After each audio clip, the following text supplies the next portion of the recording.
Welcome back to Pop Culture Roll Call, a show where our hosts are watching The Magicians by only viewing the scenes that their characters present for. This is Season 2, Episode 12, Ramifications.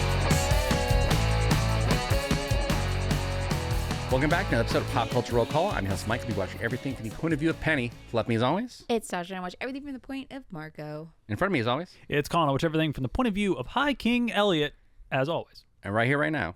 Hey, it's Brian. I watch as Quentin. We're back. We're back. Every time you say as High King Eliot, I'm like, oh, hi, King Eliot. Hi, King Eliot. Or is it like Hi King Eliot? Porque los nos It's dos. probably both.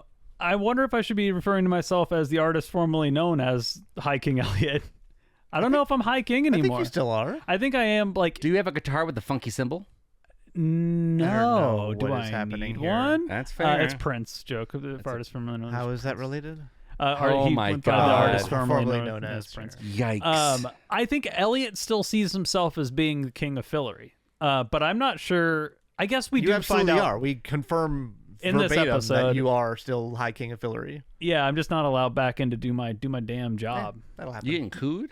Yeah, well, I mean, we'll part of talk it's that about I it. gave away the button. Yeah, he gave away a button, but I think it's more that we have gods, we have trickster gods out there doing their thing. They're being scamps, as it were. As somebody with a toddler, they're eliciting big toddler energy right now. Could you be mad at a trickster god for doing trickster things? Because it's kind of like, it's in the name. Yeah, I think you could get mad. You could probably get mad. I mean, I think that's perfectly reasonable. I'm not sure you can do Like- anything about it because like they're gods. A so- flesh-eating virus? Like, I can't fault the virus. Yeah, It's doing its thing. Mike is pro flesh-eating virus. I'm not heard it pro. here I'm first. just neutral. I'm just not judging something. Honestly, before on- we started recording, Mike wouldn't shut up about how much he loves flesh-eating viruses. We had to start recording just so he'd be quiet, and he brought it into the episode, and that's This tragic. is getting under my skin.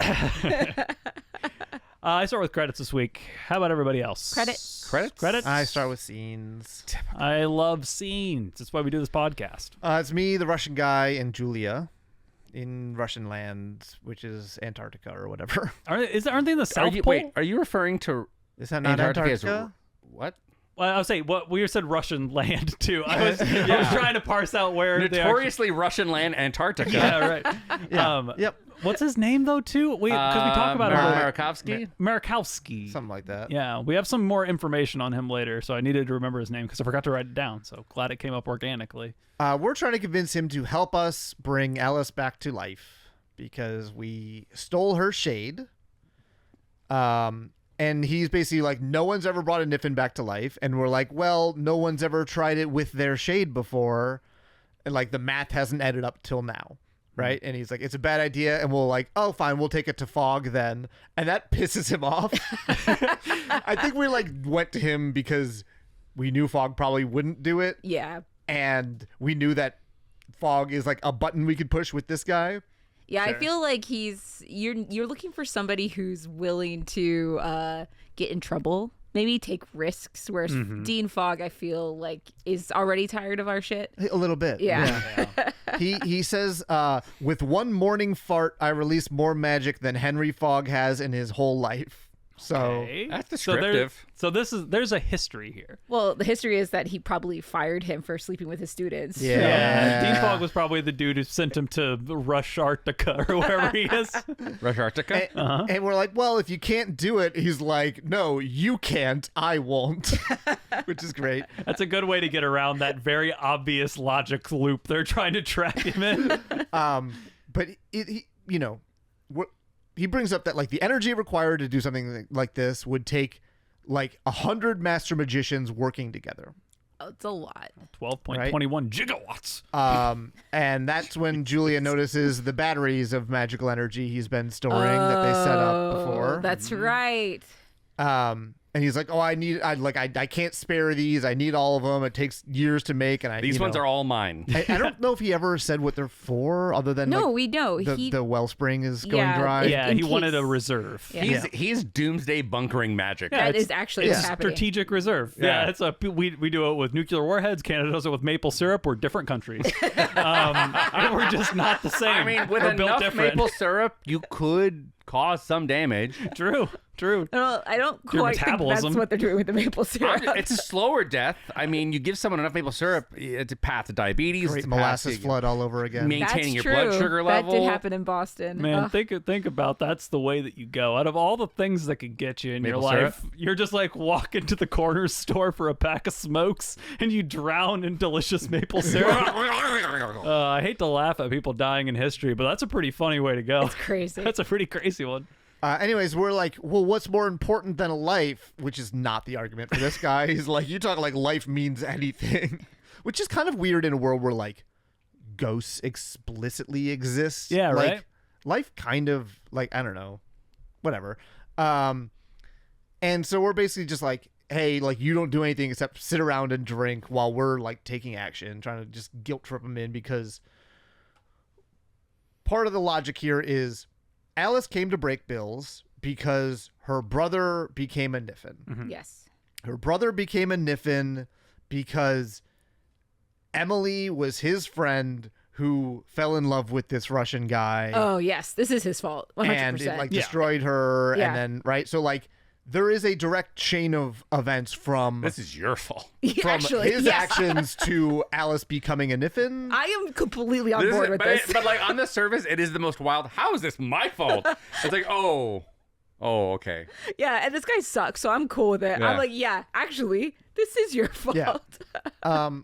Anyways, it cuts to us doing magic with like a big cage in a circle, and I'm like talking about how like, well, Alice is gonna be pissed at me when we pull this off. And Julia says when she has her shade back, she'll get it. Trust me, which is interesting. So that means she has her shade back. No. maybe. Speaking Oh. of shades, since this is probably the last time I'm gonna have one. So and I'm like, well, you don't have to do this. And then she says, yes, I do. You're a good friend. So what I'm piecing together happened last episode is she did not take her own shade. She took Alice's shade. Okay.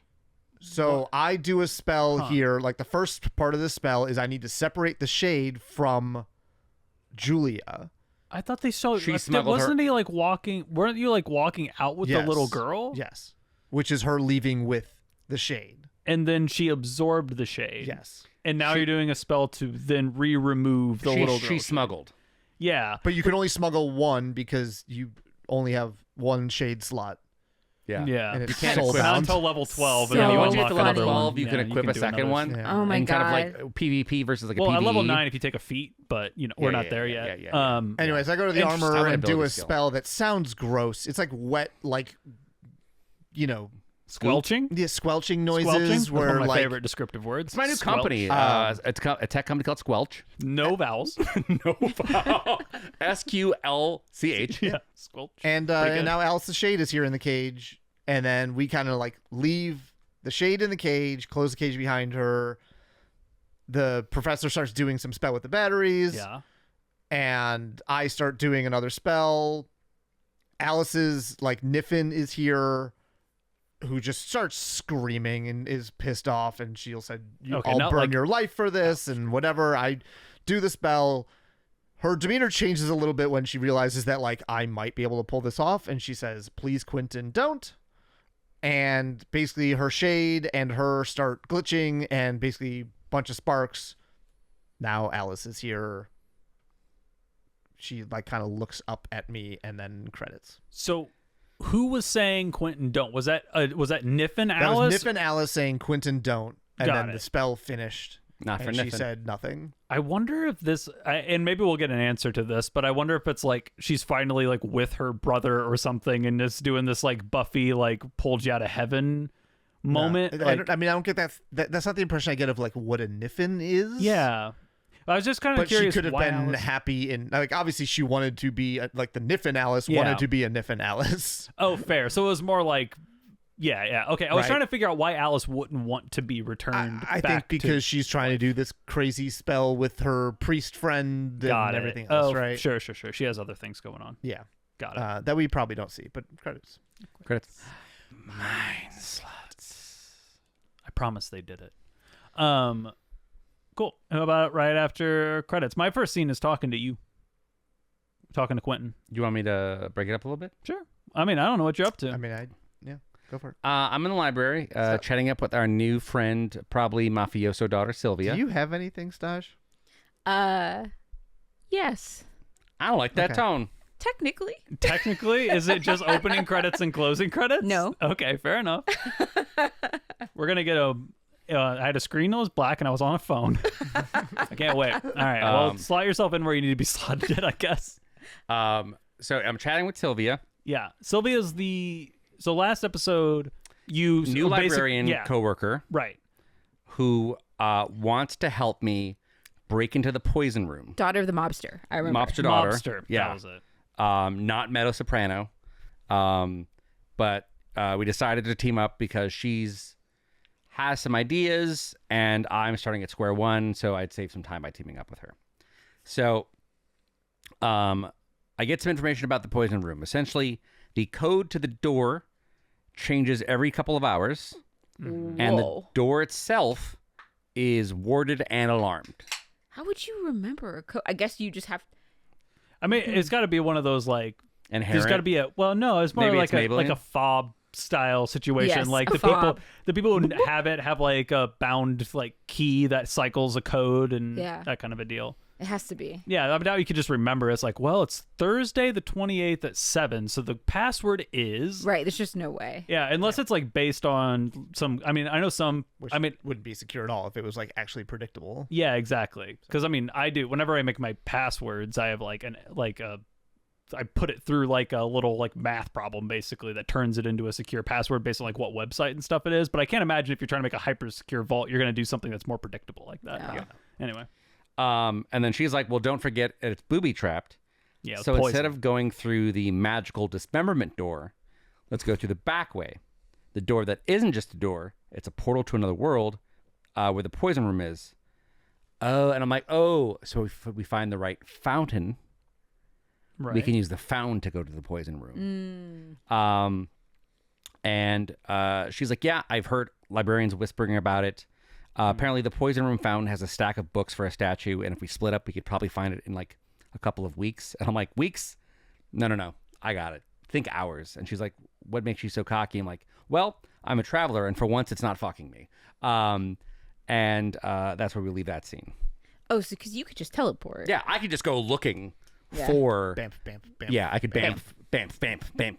So bamf is the sound effect. Nightcrawler. Yeah, here I've we been go. hanging out. learning. I've been hanging Yeah, out the with Jake y'all. Gyllenhaal movie. 5 points! Yeah. Anyway.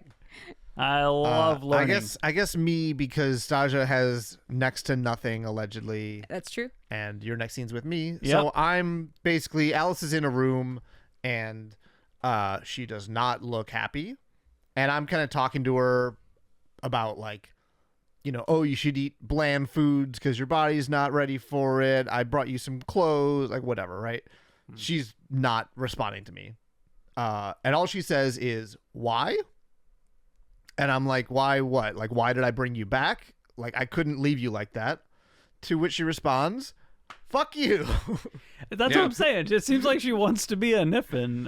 I mean, Because even as a human, she wants to still be a Niffin. I'm just curious what... I know there's probably scenes that were missing from Alice. I'm just Yeah. curious what... Because being a Niffin, I guess It's maybe interesting, it though, seems like, fun. I to knew revel. before I brought her back, she was going to be pissed at me, though. Yeah. But I kind of figured that if it was going to change, it would change whenever she stopped being a Niffin, and then she would, like, her attitude would change. Because she had a different attitude as a Niffin. Right? Like, her personality changed. Not Well, as much a as I would have ton. expected. Yeah, fair. I was going to say, like, Quentin making a choice that gets somebody angry at him.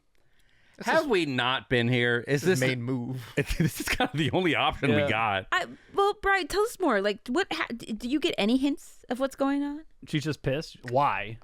Not really. Not really. Like, Okay. not in this. I mean, that's the end of the scene. Okay. So Interesting. my next scene's with Elliot. Okay. So as we remember from last episode, Elliot was kicked out of Fillory, and I showed back up in the physical kids cottage. Now I'm chatting with Quentin, and I don't know where we are. I guess we're somewhere in Break Bills. Seems break billsy. Because you got Alice back from... No, it might be in Antarctica. I was going to say...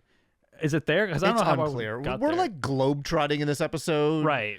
In a way that like time and locations don't matter. Mm-hmm. I guess Okay. we could teleport. I don't know. Yeah, it's magic. Whatever. I guess this is one of the episodes they're being like, who cares? We got different sets. We're using them. We're Yeah. tired of the Fillory's throne room. This is nice, like wooden mahogany, like library Yeah, type of like scene. a study kind of thing. So- But yeah, we're chatting, and Elliot's just like bringing Quentin up to speed with what I was just talking about, the fact that I was banished, and you know, and apparently something that I kind of knew and didn't know, the Chatwins were regularly banished in the books. So they would go to Fillory, they would achieve a goal, and then they would be banished back to the human world, and then they would find their way back into Fillory and have another adventure. Yes. So- And this is like where a lot of the Martin stuff begins, is he's Yeah. like kicked out of Fillory and can't get back in, right? Okay. So he's like I was like angry about that, I guess. Like that's part of the whole thing when he like became the beast or whatever, is because he was like locked out of Fillory and trying to find a way back. And he wanted to get back in because there's opium in the air and it's lit. But apparently Umber and Umber are responsible, and I'm not sure if this is news this episode, but I didn't remember it if we did get told. We've known this a little bit of like they kind of like when Ember and Umber didn't want the Chatwins to get to Fillory, they couldn't get to Fillory. Sure. Yeah. And they would kick them out whenever they were like done with them kind of deal. Like we're getting a little bit more on their sort of dynamic, their relationship. And not only it's whenever they've achieved a quest, but they would also get kicked out of Fillory whenever they and Quentin kind of like trails off and Elliott's like fucked up and he's like, yeah, like if they did something wrong, then they would also get kicked Which is out. interesting. Later, remind me about that one. Okay, I'll try I and bring it didn't up. put this together till now, but now I have a theory. Interest. Anyways, this is when I tell you that I don't have the button because I gave it to a dragon. For tickets to hell, and I was like, metal, but why? And like, you know, at that point, like I feel like I'm about Quentin. Elliot's about to lay into Quentin in a way that Elliot does. Yeah, but you also do make a Trogdor reference that I wanted to point out here. Yeah, I was gonna call that out too. It's we really start running through. I think there's Smaug, Trogdor, and Puff, the magic dragon. We're just like running through our fantasy trio of famous The big dragons. three. I was trying to think of another one as I was saying that, and I can't think of another like. Named dragon. I mean, like Aragon or whatever from those books. But That's much later. Yeah, though. it's a different Pete. thing. Pete. Oh, that's Aragorn no, was- wait. that No, dragon is no. before Trogdor, first of all. Yeah, that's Pete's The dragon. Homestar Runner dragon. That's Yeah. actually a fair point. For dropout people, Calvaxis. Barney. Barney, big purple dinosaur. Clearly a dinosaur.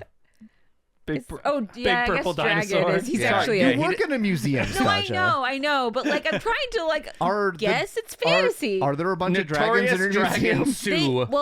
That's what people like actually found that they thought were dragons. They were dinosaurs. Yeah, big skulls Like and that's stuff. what it was. Okay. Now Oh, I'm that's fine. thinking about famous dragons. Yeah, there's for being as popular as they are, not a ton of very Man, very they got famous bad ones. PR. Yeah, There's- right. G Dragon. But while I'm about to start laying into you after the Trogdor reference, Alice I'm so walks in, disappointed. and I don't think Elliot knew Alice was back alive because she walks in, doesn't acknowledge Like Elliot. nothing happened. Like nothing she happened. just like grabs some books and walks out without saying a word, and you're just like, Hold on. And then Quentin's like, like I was gonna tell you, and Elliot's like, you know, just flabbergasted that Yep. he just saw Alice walk in. And that's like the end of that scene. It is, yeah. And the next scene, we're getting drunk together. Yeah. Not sure if you have more going on. No. I do like that Elliot, like, it basically the show trusts that, like, you will put together that if Elliot realizes that he did this to bring Alice back to life, he was down. Like, he's gonna. About the button. Yeah, Sure. Like, Elliot clearly goes into this conversation being like, there's no possible reason that you could have possibly given this up that's worth it. And then the scene just skips all the exposition, goes right to it, trusts the audience. I think that's fun. I like it. And it's also like Elliot. I think the other side of that, because that is 100% true. I think the other side of it is also like Elliot is still mad at the situation and still wishes that wasn't like the case, but doesn't belabor the point. Yes. Right. Like, Yeah. because in the next scene, I'm like, well, I don't know what the fuck to do now without the button. Like, Right. I'm not giving Quentin a hard time for giving it up. I'm just like, wish that wasn't the situation we found ourselves in Yeah, right now. which is a different feeling. It's a different feeling, Yeah. 100%. So next scene, we're getting drunk together, and then we'll jump back in and see what Mike's up to. And this is where we make the Puff the Magic Dragon joke, but I'm asking like what the dragon exactly said. And that's, and we kind of just like, we're going back and forth because what did we get out of the dragon other than like Alice coming back? Did we get any additional information?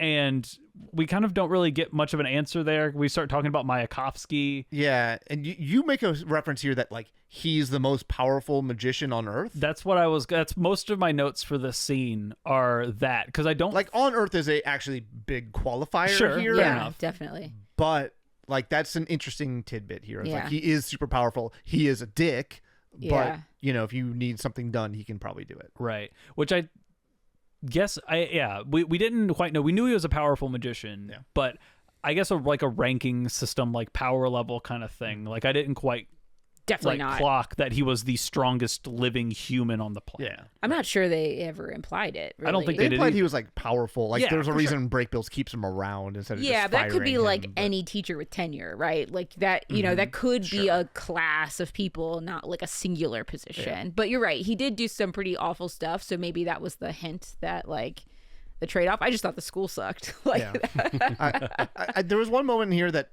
is not relevant to anything. I just really enjoyed it where Quentin's like frustrated about the whole situation. Like he's not supposed to see Alice for like a couple days because she's pissed at him. Yeah. And whatever. Mayakovsky said leave her alone, basically. Right. And so Quentin's just like ranting about this to Elliot or whatever. And he kind of just like slouches in his chair so much that he just like slides out of his chair onto the floor. And then Elliot like mimics him and does the same thing. So we're both just like sitting on the floor using chairs as like backrests. And it's like kind of a cute, like, I don't know. There's like a kinship here that is like occasionally implied, but I don't feel like Quentin and Elliot are ever like all that close. Other than the threesome they had. Yeah. Well, I feel like the show, I haven't really thought about it, but I think that's a really good point. Like, Elliot and Quentin have the actors have a very good chemistry. They're very good in scenes together, like almost all the time, regardless of who you like and dislike more or less as the show progresses and as story arcs kind of like ebb and flow. But they talk well together and they bounce off of each other really well. And it is a little bit disappointing in this season that we basically, right whenever we got to the height of their relationship, we kind of separated them. Physically Separated them for like 10 episodes. Because then you get little glimpses like this where we're having a conversation. It's like, not that I don't like Elliot and Margot's relationship, but we basically separated Elliot from everyone else in the cast. And their relationship also like started this show at a high point. Yeah. And like had a dip and then kind of is recovering or whatever. But like that's not as interesting as like kind of newer friends from a storyline perspective. Yeah. I would agree. There's a lot to go back because we always come back to this like in the same two leather chairs drinking whiskey. Yeah. And like well into the night and talking about our problems, which is like no other like two friends in the show really hang out like that. No, I mean, like, there's a lot of implied hanging out between Margot and Elliot, but they don't devote the screen time as much anymore. They're kind of, their relationship has shifted to be more adversarial. Yeah. So like, Yeah. and we didn't really see it in the first season because they were more minor characters. It was just like implied trips to Ibiza, right? Like we didn't take the camera to Ibiza or whatever. So like, the only thing you're actually seeing is actually Quentin and Elliot. So and in this scene is us drinking leather chairs or on near leather chairs, and we're basically talking about how the dragon said the first portal's still open, and we're trying to speculate what that is, right? And like Stonehenge is mentioned in book 3 as a portal, but like it was only opened once. We're going through the books, and basically the clock is kind of the thing we land on, right? So that was in that first episode when I'm like being interviewed, and I think it's like for Yale or whatever Yale, right? it is. Isn't it actually Breakbills? Yeah, the but... clock is there, or at least like a replica of the clock from the books. Right. And we find out that like, is it the Chetwynd's uncles sold the stuff or whatever? Like after their mother died or something? Like that's what became of the clock? Yeah, I don't think we know that. Maybe we talked about it in the scene and it's a throwaway line or something, but we remember, or Quentin remembers seeing the clock, and we remember talking about it like from the books. The Chetwynds used that to get to Fillory in like book 1. Yeah. And that seems to be kind of a revelation. It was a little bit like, I'm not sure if my notes are bad, but it felt a little bit kind of like they wanted to get this out there, and it felt a little sloppy in how they like revealed it in the scene. Like I don't think it really matters, but it felt I didn't quite understand like how Quentin, who is so like tied into Fillory, and they're like the first portal to Fillory, and Quentin's like, I don't know, Stonehenge, and he's like, there was that clock, and like that's like it's like, oh, the wardrobe from The Lion, the Witch, and the Wardrobe. It's kind of like has that sort of like we'll get into it in our next scene, but like there's like iconography around these books and that clock that seems like that should be the first thing you try to track down is like, oh, duh, the clock. I wonder, like, before the button, actually, like the whole last season. Even before going through the fountains, we should have been like, what happened to that clock? It's literally on the cover of one of the books. Yeah. Versus, like, again, the Stonehenge thing. And it just... We didn't think of it. Yeah, that's fair. I guess. But we're also not living in this world. That's true. But, like, they did mention, and I do remember in, like, that haunted house episode where we were watching what happened to the actual Chatwins, like, we saw them go through the clock in that episode. Yeah. Though we did say last week, whenever like we were talking about giving the button over to the dragon, we did reference like, oh, they're gonna need to find another way into Fillory, and I think we all were of the same mind that it's probably in the house. Yeah. AKA the clock. Like maybe we didn't remember the clock itself, but we didn't go to Stonehenge first. Yeah, like, that's actually a fair point. we at least were like, I don't know, probably where they grew up and like first discovered Fillory would probably be the first portal, would be my guess. But I knew that it wasn't there because I saw it, or like saw something that looked like Maybe it. and also we probably didn't actually see it in the house. We saw it in the memories of the house. Sure. Yeah, fair It doesn't matter. We find it in this episode. So. Yeah, right. Okay. Our next Cool. scene is going to Vancouver and knocking, and we know because there's a sign that says "Welcome to Vancouver." Vancouver, Russia. Yeah. Okay. It's in Antarctica as well. Okay. Russarctica. Mike, why don't you hit us with the scene? What's Penny up to? We are in the courtyard of portals in the Netherlands. And we find the fountain. It's just a bunch of books. Like, it's not creative. Like, Is there water all over the books? Are they getting wet? oh no, it's like the centerpiece. Carved. Carved books. Oh, carved books. Like, and then there's you see it? No, he just said it last like 5 minutes ago. Yeah. Oh, I thought you said it was built out of I'm books. active listening. What was that? We find out that even though they are really bad at decorating and being creative, they're really good at locking things up because the entire like water section is just locked down. Like there's a cover, it's like a safe, kind of protecting it. Mm-hmm. And Sylvia has seen this before. She calls it a 6-stage vermal anti-tampering enchantment, but luckily she can crack it. Sylvia, the little girl magician, librarian. Yep. She's this little safe cracker. Yep. And so she tuts a little, to crack it. And I'm like, okay, pardon? And she's like, my dad's a good teacher. I'm like, okay, who pissed him off? Like, you're going through a lot of trouble to get some of the most dangerous and powerful battle magic in the universe. Somebody's going to have a bad day. What happened? And she hits me with a check your bias. Quote, I know it's hard for men to imagine women having their own reasons for doing anything, but I'm looking for my own book. Ooh. Yikes. And Penny apologizes. You know what? Let's pause here. I'm sorry. Let me check my bias. Let me check my bias. Looks down. Yeah. Yep, still there. Still there. Is that what he did? No. No. Let me guess. He rolled his eyes and said, little girl. Women. It's like, yikes. And then someone walked past and like canceled. And I got canceled in the Netherlands. You don't got to be an ally with these abs. Oh my God. It's all a joke. Please don't cancel me. What did he do? So she gives me more info. Like she's been like hidden away from the library for the past year. No TV, no Wi-Fi. And has had to find ways to entertain herself. So she did what anyone would do. She started reading Kanye's book. Do they actually say that? Yeah, that's not Kanye's your book. bit. Does Kanye have a book? No. He's a person. Oh, no. Like Oh, the this life was book. actual Yeah. Dedoy. No. I was on the same page. I was like, his biography? Like, Kinda. yeah, it is Kanye true. had an autobiography, Mike. Would you read it? No. No.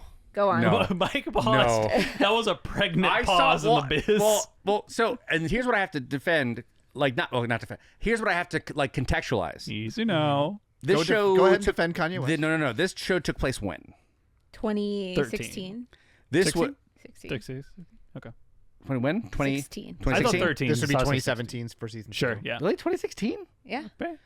All right. That was probably before a lot of him exposing his work. Is this before or after he fixed wolves? The It's a animal? deep cut Kanye reference. I'm Yikes. sorry. I don't know that one. You know what? I That's would- enough Kanye, I think. Yeah, no. But I would have assumed, that's why I thought it was further back. I would assume this was before, like, just mentioning Kanye is like, what are we talking about in this show? Because it Definitely. would be a loaded It predates the stuff that happened post 2020. post music. Yeah, post music. But yeah. Remember when he used to make music? Yeah, right. Well, the reason I say that is because there's like this pause, and she goes, by the way, he's really misunderstood, which makes me think this was no. before Oh, no. Kanye got bad. This explains why you were doing so much setup. Yeah, it makes me think this is before Kanye. Started selling Nazi memorabilia on his website. Yeah. We should ask Google AI when Kanye got bad. No. I want to see what it started. says. Yeah. Hey Grok, when did Kanye get bad? Oh, Never. Kanye isn't bad. He's actually the most moral person in the world. Yeah. And she explains that halfway, while reading the book, halfway through a sex scene, the book just stops. And I'm like, so he dies during sex? And he's like, no, that's the weird part. There were 20 more pages, all blank. And she's like, glitch, right? Sure. And then I checked a bunch of other books. And every other book I checked, somebody alive right now goes blank for 20 pages. And apparently the Order's known about it for years. They call it the Great Blank Spot, some kind of a cataclysmic badness. So essentially, if you are alive right now, at some point in your book, all kind of lining up to the same period, you go blank. There's 20 pages of nothing. I mean, maybe that's just when the writer had to go to the bathroom. And the pages kept turning. The Yeah. quill just Wait, sitting. did this blankening, whatever this period, happen already, or is it in the We're future? getting there. We're getting there. Okay, We're getting there. That I'm was like, my all right, question yeah. too. So yeah, thanks for Oh, it's in asking. the future, And isn't it? I'm like, well, what causes it? She goes, I don't know, but I just know that it happens soon, like weeks from now. Okay, so it's the Okay. future, and it's Yeah. coming. So it's the season finale. Exactly. The season finale, 20 blank pages. And I'm like, well, how is reading your book going to help? And she goes, well, something happens that affects the library. It'll be in the librarian's books. So That does actually make yeah, sense. the Order thinks that the Order thinks that once your book is written, your fate is sealed. And I'm like, well, I've never seen a book be wrong. And she goes, yeah, true, but I've seen your book reshelved 39 times. Time loops exist. And if so, I'm Team Sarah Connor. No fate but what we make. Oh, so the theory being that like if we do a time loop thing, If we can figure out what caused it, we can if we can time loop our way out of a certain you like can fate, rewrite it. there's certain things we can stop from happening. It's possible. I mean, we know that it must be true because there was like 39 attempts or how many? yeah, and something there were like different things that happened each timeline. right. So yeah, the books would be all wrong, or they would all be different. Exactly. So And I'm like, okay, fine. I'll grab your book for you. She's like, no, I'll get it myself. And she starts tying herself to a rope and then tying that rope to like a little like a pillar outside of the thing. I'm like, what are you doing? I'm a traveler. I got this. She goes, no. I got this. Do you think this is my first time fountain spelunking? And she just jumps into the fountain. oh, that's kind of cool that Yeah. she's actually you're along for the ride. Actually, Because I'm telling, I can't bring you back with me. I can't travel with anyone. She's like, I got this, dog. Dips. that's cool. Yeah. Okay, so we got a badass jumping in and doing a Yeah. little. What's the Mission Impossible? It slides down Yeah. the rope. Is that? Am I thinking a different movie? No, that's right. That's Okay, right. cool. That's right. Cool. So we're in Vancouver. Yes. Welcome to Vancouver. Hi, everybody. Yeah. We're Pretty not- nice house. Yeah, it looks like a Frank Lloyd Wright. Yeah, ish. Yeah. Yeah. So some guy opens the door. Just looks like a CEO of a retired CEO of a Silicon Valley tech company, Yeah, kind of looks looking. like a guy dude. who lives in the Pacific Northwest. Yeah, just some kind of guy. So a serial killer. And yes. we have like a piece of paper printed out that we're like, oh, like the auction website listed your address as the buyer of this clock. And he's he like- immediately catches us in the lie. He's like, auction houses don't do that. And we're like, No, they don't. And Elliot's like, yeah, we bribed the webmaster. Anyway, so do you have this clock? And he's like, I don't. And he like starts to shut the door, and Quentin like must have seen something inside. Yeah, so on the wall next to the door, there's like a big poster about Fillory, basically. Okay, I missed that. And I kind of like, I mean, it has like the clock kind of logo on it. Does it? And so Quentin starts like, I can't remember, I didn't write down the exact quote, but he starts quoting from the books. And this guy finishes the quote, you know? Yeah. So it's like, yeah, you fucking Fillory nerd. And then this one, Eliot says, holy shit, there are two of you. It looks like you're about to like walk forward while quoting, and like your two separate quotes are going to merge into reciting the same lines. You're just going to keep It's just a mirror rotating indefinitely. So doing the little like legend turn dance. But it makes sense. Like, I mean, that is definitely one way. Like, the first thought is like, are these people here to rob me? Yeah. But then you kind of make it less bad where you're just like, no, I'm also a friendly obsessive Super nerd fan, of this, yeah. and I just want to see it. Like, you've planted a seed of a potentially different outcome that is almost more likely at this point. Yeah. Yeah, and we are like invited into his house, and he is, by, you know, on the face of it at least, like a super fan of the Fillory novels. He has like the lunch boxes that you try to pick up, and he's like, "Don't touch that." Please don't. Like, But he lets Quentin pick up the manuscript for wait, the unproduced Are the TV lunchboxes movie. like new in box or used or? No, they look like they're there's kind of like an antique used type of antique thing. kind of right. deal. Okay. Like It's probably out from of like the box. 40s or whatever it is. Collector checking. But yeah, there's a unproduced 1983 or failed 1983 movie adaptation. The director quit in protest because they wouldn't give him the budget to do the talking bear. But he has the script. Well, and if the bear can't talk, then it can't consent, and that kills the whole scene. Yeah, it doesn't make it worth it. There's other reasons that it also doesn't work though, because they made some changes for the 1983 audience, so the Chatwins are skateboarding Americans. like, thank God Yeah, that didn't see the light boy. of day. That's actually really funny. It's Eat just my like, shorts. yeah, either that or like Back to the Future. Yeah. Like, yeah. Very And- much so. And this guy's like kind of complaining about the script, and he's like kind of happy it wasn't produced because like, oh, he's like talking about, you know, the kind of recharacterization of Jane in the books or in the movie, and he's like, a girl that timid could never grow up to be a watcher, or could never grow up to be a watcher woman. And that's when Quentin picks up the watcher woman stuff was not in the books. That was the hooded figure that we learned is older Jane. Oh. So this guy knows that Jane is the watcher woman. I kind of like press him on it a little bit. But I'm like, that's not in the books. And he's like, yeah, but like hooded figure, it's got to be somebody you know. Meanwhile, in the background, Eliot. And I'm just like, okay, hey nerds, I'll give you $1,000 for the clock. And he's like continuing to look at Quentin. He's like, no, it's not for sale. I was like, $20,000. He's like, no, it's a collector's. And he's like still trying to like get out of the situation. But And I like, start questioning him on the watcher woman stuff, and you start doing a spell. Yep, and I do a little finger tut, and I kind of make a little picture frame with my Call him an L7 nerd. L7. Yeah, No. you've never heard that? No, I've never heard that either. Oh, in like I think 90s or probably 90s movies, they would call someone an I think it was The Sandlot. I think he called someone an L7 like loser. Oh, double loser. So because you're making them a square. Ah, Yeah. Oh, Anyway. This, no, was, I've this heard was like that. picturing the movie in your mind's eye type of thing. got it. Yeah. But this is instead how I see the truth. I can see through magic subterfuge, and I was like, hey, Quentin, this guy has horns. Like, oh, True Sight. yeah, and I was like, kind of like Umber, like exactly like Ember's. like So Ember's you horns. because you've seen Ember before, right? Yes. You say he has horns like Ember. This guy like snaps his fingers, and this is Umber. This is Umber Oh, so he is- didn't die. Umber faked his own death. yeah, and he is living in Vancouver in a Frankwood White House.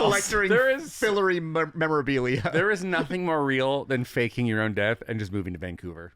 Because nobody will find you. That's kind of what he says, honestly, in the next scene a little bit. I mean, I like poutine, you know? I don't know if is that like that's Canadian? I don't feel like that's like Vancouver Canadian. But though. it's still the same. Sure. You go to America, you get a hot dog anywhere. No. yes, you dog. can. Yeah, I mean, you can. It's they're like going to be different. I'm not saying that it's going to be good poutine compared to like a sure, Montreal, but they're going to have poutine. you enjoy your middle of Oregon 7-Eleven gas station hot dog roller food poisoning, my guy. Enjoy That's that how one. you get the lawsuit. Yeah. The hot dog pays for itself. But yeah, this is Umber in the flesh. Yep. Why And did he that- fake his death? We get more of that in We'll our talk next a lot about exposition. it. Basically, the rest of our episode is talking to Umber Oh, okay. about all of the back. So we got plenty of Okay. epilogue, so backstory, whatever. How many more scenes do you? Where is your scene? In Fillory in the castle. I think he meant I more like think where she in the literally episode. just stands I there. guess she doesn't know. She hasn't made Yeah, contact. fair enough. No idea. Nobody's in it though, right? The chef Nobody of us drug is in guy. Chef drug guy, not a good sign. Ben? That's it. Is Yes. that Ben? Right? Yes. Okay. That's it. Nobody else. I'll drop it in here in a little bit. We Yeah, got more to talk I about. have like 4 more scenes. Yeah, Yeah, about the I same. got 2.5. All right. All right. Well, Well, let's let's do keep some rolling. Umber stuff. Let's do some Umber. I'm so stuff. curious. Yeah. So, We're walking and talking now because he like Nerd put up Sorkin. he got rid of his disguise and he just looks like Umber and he's walking. He still is giving off the same air. He didn't change his personality. no, he is Okay. kind of a nerd. Yeah. Like Definitely a nerd. in a way that like he's easy to talk to that Ember wasn't. He's not making you drink cum without you knowing it. Yeah. It's a thing that happens. It's I know. true. Compared, like, he's easy to deal with, unlike this person presenting a wild, once in a lifetime nightmare option. So we get the backstory that he betrayed Umber, but he had no choice, or so he says, Yeah. because it was a matter of survival via a deal that he made with Martin Chatwin when Martin took over Fillory. Yeah. Okay. And to abide by that deal, he had to leave. Okay. He couldn't stick around anymore. Yeah. And he's like, and to Mike's point, he's like, and if I can't live in Fillory, the next best place is Vancouver. Got him. So yeah, He's watching Law and Order on the TV in the background, which is hilarious he to says me. best TV Wait, show ever which made. one? I don't know, Mike. You're the only one here who knows anything about Law I and think it's Order. just the original because it doesn't have a subtitle on the title. Okay, then Okay, cool. yeah. actual Law and Order. Then cool. he starts like quizzing us about like what's your feelings on turtles and like random shit like that. Yeah. And And he says, why do you love Fillory? yeah, And Quentin gives off some like soft answer about it reminds me of a time when I was a child and being an adult was full of like whimsy and wonder, and Elliot's like opium in the air. yeah. And he's like, and how do you feel about turtles? And we're like, what? And Elliot's like, indifferent. And Quentin's like, Not a fan. not a fan, which is interesting. And he's like, and we're like, why? What does this matter? He's Like, doing focus testing. Yes. Because he's making a new magical world that is like the sequel to Fillory. And it's Focus a cube group. world. He has like this little like It's a little model cube. It's a of little like a pocket cube where it's like each side has like a different kind of biome on it. And he's like, I call it Cuba. And Elliot says, dude, that's already a place. He's like, really? And I was like, yeah, trust me. He's like, you sure? He's like, 100% sure. It's like, all right. And he like sets it back down in its little case. But he's building a new pocket world. I mean, I think technically there's no copyright on QUEBA. I mean, I No, don't it's literally spelled Cuba. Oh, do God. countries? There's no international copyright, so I think you could just call it Cuba. That's not necessarily true. I know for a fact, like the Mexican flag is like copyrighted, so you can't freely. Can you use just throw the a flag 2 behind it? Yeah, Like Cuba 2? I guess design I could see, but I'm wondering if like the name the itself. name itself, like the combination of like I don't know. words. I don't know if you can like is the United States I'm gonna make my own country called the United States. right? As long as you're not on U.S. Yeah. soil, can you just do that? Or I think just I add new. guarantee you, at New some Cuba. point, New America. at some point in the Earth's fucked up history, there were definitely 2 countries named the same thing. Oh, sure. I can guarantee that's happened at some point, right? I'm thinking, and we're not talking about obviously countries that have split and then like Yeah. called themselves Maybe. the same thing. Well, I mean, the Roman Empire, and then Sure. that what Holy that Roman is, Empire. is like a constant fluctuation of a thing, Yeah. and then there was a schism, and then like you have Constantinople, right, and then. Well, like But I don't think that counts. Yeah, but like every state in the U.S. has a city called Brownsburg or something like That's that. true. Like, because it works on cities. I guess countries are a whole different like entity when it comes to geopolitical. Just throw stuff. a new at the beginning or a 2 at the end. Yeah. New Brownsburg too. In this conversation, Elliot makes a reference to like having to get back to Fillory because he has a kingdom to fix, and Yeah. Umber just kind of laughs at that. Yeah, he says you weren't meant to fix Fillory to Elliot. And Umber is like laughing at Elliot, saying like I have to get back. I need to fix Fillory. He's like he tells Elliot, you weren't ever meant to fix anything. You were brought there for entertainment value. basically a reality television show host, and you must have been kind of boring because Umber seems to have kicked you out before it was your time to go. And Elliot's like, boring. Like, it just like hits him in the core. He's like, what the fuck? So I don't know if this is like fully answering our questions or not about like, is this why the kings of Fillory have to be from Earth? Just because Umber thinks it's funny. Maybe. Which kind of seems right. And here's where we get like a kind of key bit of like overarching lore. These people are more malicious than I Ember thought. and Umber are a unification of opposites. Yes. Okay. Umber is literally watching Law and Order. Ember is chaos. Okay. That's funny that Right? he's watching. And so now that Umber has been effectively exiled from Fillory, chaos is ruling the land. Yes.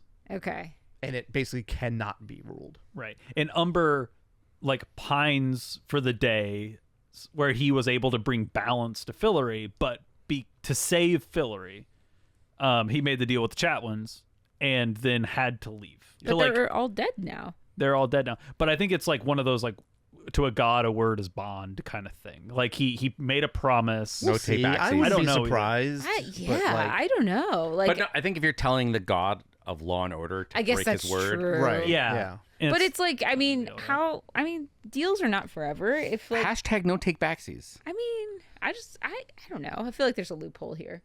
and You maybe heard it they're here first. Don't make deals. don't make deals. Not unless you get a magic lawyer. But yeah, so Law and that's, order, Fillory. that's the end of that scene. We come back and we have another long conversation about the future of our show. But Oh, you guys want to hear what I'm up to? Yeah, what's up? It's gonna be such a nothing. It sounds like it's gonna be such a nothing. So I am kind of a ghostly figure, and I'm in a bedroom in Fillory, and I'm yelling at Ben, the chef drug guy, and I'm like, "Wake up!" And he's shocked, surprised to see me. I'm irritated. I'm like, "Why are you here sleeping, not looking for me?"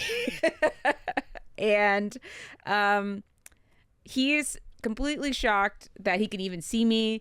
I'm still in the fairy realm. I'm stuck there though. Okay. And he says, "Oh, his girlfriend or the nymph or whoever he's sleeping with, you don't see her. She's off screen." That's like the person that we gave him. I think so. We gave him a life, I guess. It was his I'm girlfriend. trying not now. to think too much about this. Not. But like she must have packed the wrong drug, and it's like seen other realm drugs instead of like the boning drug. So like literally that's what the scene is. She packed it. But anyway, so I'm like, okay, I don't care. You need to go find Rafe. And I'm like, that's the sloth man. And I was like, thank you, because I would not have known who that was. I'm glad. I want to say the show also recognized that nobody was going to remember his name and very specifically said the sloth man here. So I feel vindicated about that. And she basically tells him, he got me here. He can get me back. I'm going to go find Finn, and you need to find a way to get me back. So, and then that's the end of my scene. And then that's the end of my episode. So I am on ice a little bit, it feels like, for this episode. It's like she's still looking, and now we've assigned somebody to figure out how to get her back, because that's going to be a thing. The opposite of Ibiza. We're basically bringing, I feel like the next step. Oh, we didn't do a hey shout out for questions at the top, but we probably should, because James made us do it last week. We can do it at the end. We'll do it at the end. Also, right now, you know how to do it. We'll talk about it more. But once in the middle. Yeah, send up. All good podcasts, and we're also not going to post about it. No, but end of season wrap up questions. We'll talk about it more here in a little bit. Send them, please. Interesting. So but that's probably where it's going to be. We know there's blank pages. Ember and Umber. We know how we got kicked out. We know how to get back in. You're trying to do some fixing of the mistakes there.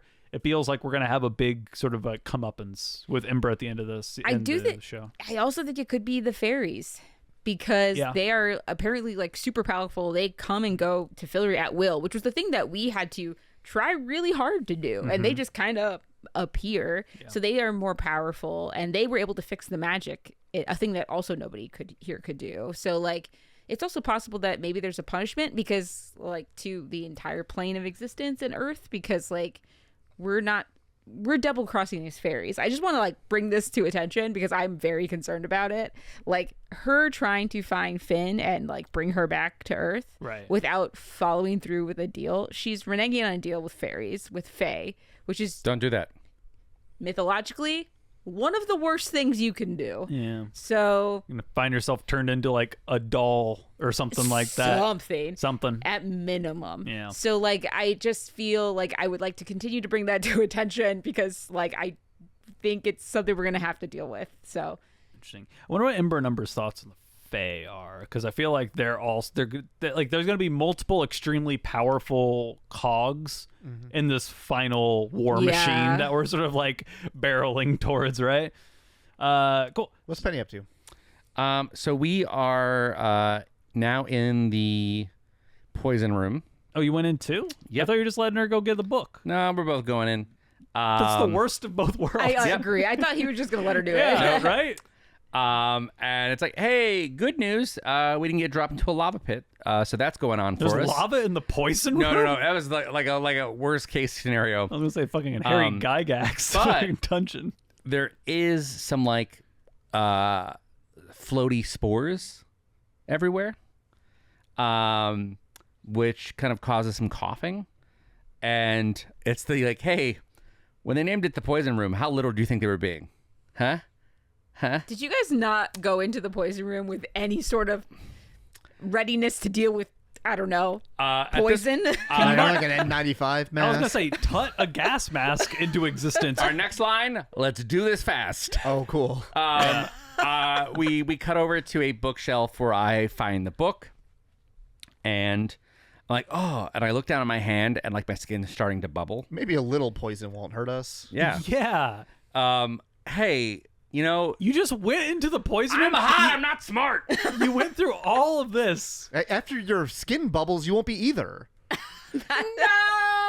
You're gonna lose your brains and your brawn. So, yeah, I noticed my skin's starting to bubble, right. and I call out for Sylvia, like, hey, we're getting the hell out of here. And she found her book and was reading it. Don't read it here. And what are we doing? she's also in rough shape with some like spots on her, like you get like lesions on her face. Okay. Typically, when it's too late, go ahead. I have like 1.5 scenes left. How many do y'all have? We'll just finish Keep going. up your, Yeah, this your is not thing. the end. Okay, I got one more baby scene after this. We are rushing to get out of this room ASAP. The poison room. Yeah. Yeah. You know, Fucking Christ. whoopsies.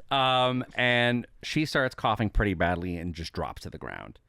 And I'm like trying to help her, and she's like, "Stop worrying about me. Fucking travel out already." And I'm like, "What? Look, I'll carry your ass out of here if I have to." And she's like, "You don't get it. I don't make it back to the rope. My book didn't have a blank spot." I'm like, "What? So what happened? Like, what happened to there's no fate but what we make?" And she's like, "If you carry me back, you will die too, Penny. I've read it. Leaving me is the only chance you have." We're gonna leave the scene right there.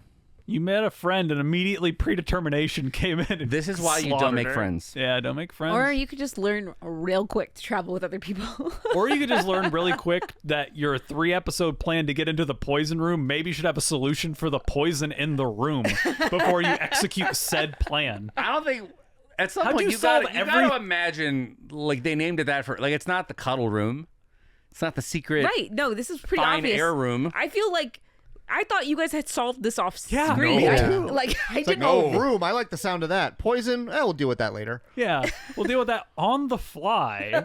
Do it live. Fuck Wait, it, we'll do it live. Crazy. Unbelievable. That's the crazy. That's the stupidest thing two smart people have ever done. Yep. Anyway, late. Now nighttime. Yep, nighttime, sitting around like a hot tub, and Umber's smoking a pipe, and we're just sort of chatting some more, doing some more John, you know. Yep. He won't Umber's- go back. Yeah, Umber can't go back. And he's talking about how when Ember Heard gets snacky, he talks about turning all the humans into rats. And Ellie's like, "Wait, he turned all humans into rats," and he's like, "Oh, he did it." I figured he'd get around to it eventually. Been on his bucket list for centuries. Yeah, loves turning people into rats.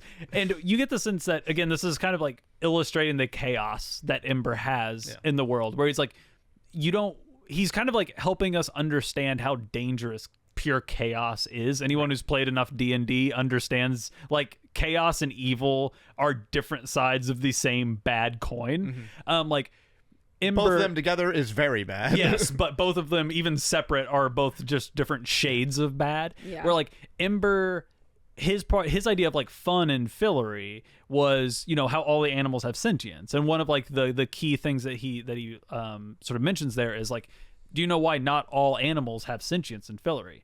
It's because he only offered it to the sexy ones. Like it was a point where he just like whoever he wanted, he's like the centaurs got it because, you know, centaurs. Dude wants to fuck that sloth. Exactly. Once the fuck is off, gave him sentience. Like he just sort of willy nilly, like he's always starting to turn the humans into rats. It's like it's this like he is playing with it like a child plays with toys versus Umber, who is like a methodical planner of trying to make a balanced world, and they need both of them. So he's like, without me there, you aren't just fighting like a villain. You're uncontrolled chaos. Like you can't really plan for that. Like you could say, like if somebody said, hey, this is a poison room, and you could make a plan. This isn't that. This is chaos. You go in there, it could be anything. It could be poison, it could be anything. Right? And What are you trying to say here? Our pitch to Umber is like, why don't you go back and fix the chaos that you created? yeah, you hate chaos so much, go fix it. And he's like, you're right, but some mistakes can't be repaired. You just move And forward. yeah, he's like, well, I'm just not going to make those mistakes in my new world, Cuba. And Elliot's like, okay, fine. If you don't want to go back, then give us the clock. Let us go back. Fine. Like you love Fillory so much. We He are trying to clearly help does, it. right? Like he has He the loves it. lunchbox. And you don't ever get the sense where it's like, again, talking to Chaos Umber, you get the sense where you can't trust anything that he's saying. Yeah. You don't get that sense from Umber. Okay. The way No. he's talking, Yeah. the way he's written. He you seems like honest and trustworthy. If he's like, you know, maybe misguided or you disagree with him or whatever, like he has his kind of, he doesn't say everything, but he states his reasonings behind most of what he's doing, and it makes some sense for the stated like Law and Order character. Yeah. And he's like, so we're trying to get the clock. We're like, you know what? We will go help Fillory. We have Fillory's best interest at heart. Like He's basically going to give us the chance. he's going to give us a shot. He tells us initially, he's like, it's not worth it. It's doomed. Like he kind of gives the predestination kind of like penny scenes kind of thing. He's like, Fillory is doomed. Basically, like it nothing can save it. Like I would prefer you don't go throw your life away at it. There's probably other things you can do with your time, and you know, but we stick our ground because we're the heroes of the story, and he is willing to give us a shot. And he gives us a final warning saying, nothing entertains Umber more than a whimsical death. Yes. So watch out. I also think that's a warning, but to me, that's like a tool we could use. Yeah. I feel like we could entertain him by killing one of our villains whimsically. Sure. Or promise him, Yeah. like that there was a situation that could lead to a whimsical death. Like if Umber could kill Reynard, that's two birds with one stone. Yeah. Yeah. Ain't wrong. We'll see. We'll see. What's your last little scene? And then we got another little scene on our side as well. So I pop up in I can never keep track of the houses, but I pop up in a house where Katie's there, and I'm like, hey, I have your book, and completely faint, just like collapse. Oh. And she just is like, she does the whole Penny, what the hell, and screams for help. And that's my episode. Oh, No, wow. it was a baby scene. I have one more before I'm back with Elliot. Okay. Alice is reading on the floor, and I come in, kind of like knock, knock, open the door, and I'm basically doing the like, sorry I hurt you. I tried to do the right thing. I'm not sorry you're alive. Maybe that makes me selfish, but the world is a better place with you in it. You know, say the word and I'll stay. And she kind of just like looks at me and says, and I say, if you want me to leave you alone for a while to figure this out on your own, that's fine. But like, let's face it, there's nothing that you can't figure out. You're Alice Quinn. And then she's like, goes back to reading her books, and I leave. Okay. So Still mad. Still mad, and I think she's trying to. Obviously, she has a purpose. She's like be very determined to. I don't even know what it is. I was yet. going to ask if we knew what she was reading about. No, No? So Okay. Maybe it's how to turn back into a Niffin. I mean, isn't that just like die again? But not everyone who dies turns into a Yeah, that's Niffin. You have to fair. die in like extreme specific, magical yeah. circumstances, I Yeah. think it seems to It be has, the the case. magic has to consume you. You have to Yeah. pull more in. Yeah. And I'm back with Elliot. Back at either the kids' cottage or Russarctica or fucking wherever we are. And we're trying to find a plan for a way to, one, get back to Fillory. We have the clock, though, right? We have the clock. Yeah, it's in there. And we're like, okay, so we have the clock, but we can't just let's not just run in willy-nilly, right? Like, what are our goals, right? Goal number 1 is not to let Umber get so bored that he just burns everything down around us. Thoughts on that one? And you're like, well, and Quentin asked me if I have any thoughts. And I was like, well, my thought is more like, what if we go in like guns a-blazing, we like muster an army and we try and like retake Fillory, like basically we conquer it because it's under control. It seems to be that is under the control of Umber. It's under the control of a chaotic god. So like, let's go get him. Let's like the plan is basically, and Quentin brings this up, the same thing Martin Chatwin did is take Fillory by force. Yeah. But this time for good. Yeah. Like for good reasons, quote good unquote. reasons, and I don't know, for good, and hopefully we don't get overthrown. But Eliot kind of has that same realization. He's like, yeah, I guess it's probably not a great look that like the new kings that banish the beast then come back and have his exact same plan for the people of Fillory. He's like, shit. You have any better ideas? We don't. That's credits. Credits. I'm sure we'll get it next episode. Yeah. I mean, I think that is our better idea. We are going to conquer Fillory. Yep. Sorry, the one thing I wanted to say earlier that I just remembered was like, they were talking about like getting banished by Ember and Umber, and sometimes it seemed more random than others, and sometimes it was like they finished their quests and they were like banished. Yeah, right. And now I'm like realizing some of the times they were banished, it was by Ember when it was kind of like random or whatever, and some of the times it was like you finished the quest and now you must leave, which is Umber banishing them. I thought that was kind of a weird. Yeah, like, that's interesting. Yeah. But there's the balance that they bring to each other. Like they're both doing the same thing, just opposite sides of the same coin. I'm not convinced that Umber is not going to step back in. So I'm not. I'm almost entirely convinced sure. he is going to step back. That's in. what I mean. Yeah, that's like I do think that there's going to be something there. Yeah, well, it's not the last we've seen of Weird Vancouver Man. Yeah. Whenever he does step back in, if I don't hear doom doom, I'm gonna be upset. I wonder if he basically like teleports Fillory into Cuba. Like he one of the faces. Yeah, he like locks Umber out of Cuba, and like zoop, and like now he can control it as a god of law and order. How many Cuban crises can we have? Oh God. True. Too soon? Too soon for the Cuban Missile Crisis joke? Too soon? Maybe. I don't know. It depends on how you feel about the Cuban Missile Crisis, I guess. Oh, the thing from X-Men First Class? Okay. Yep. If you have any questions about The Magicians season Or the 2, Cuban Missile Crisis from X-Men First Class. please write in. If you're in our Discord, you can drop it in Wrap-up questions. We have one specifically for that. And if you are not, you can send us an email at popculturalrollcall@gmail.com.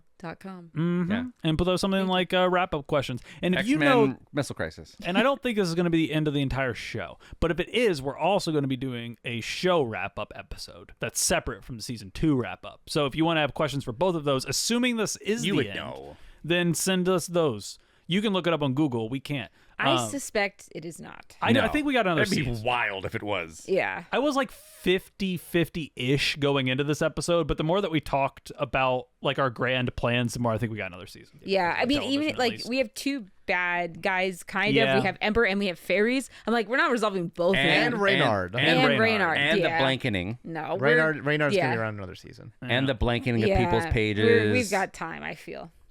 Weird. Why is this final episode 4.5 hours long? A lot to wrap up. Martin Scorsese directed it. Oh my god. Well, you got a lot. Yeah, That's my Marty. It's very short and to the point. Yeah, that's what he is. Yeah. It's, Okay. Ouch. Wow, just shots across the bow. Martin Scorsese to end our episode. Let's fucking bring it home, Mike. Just calling him a short king. I guess it's not an insult in 2025. Marty, I'm sorry. Please love me. I'm just Mike signing off. Left me always. It's Sasha. In front of me as always. It's Colin. And right here, right now. It's Brian. We'll see you next time. Bye forever. For more information, go to popculturerollcall.com. Follow us on Facebook and Twitter. Please subscribe, rate, and review. Our new theme provided by Stephen Rosbach. Find him at StephenRossbach.com for more of his work. Join us next week for another episode of Pop Culture Roll Call.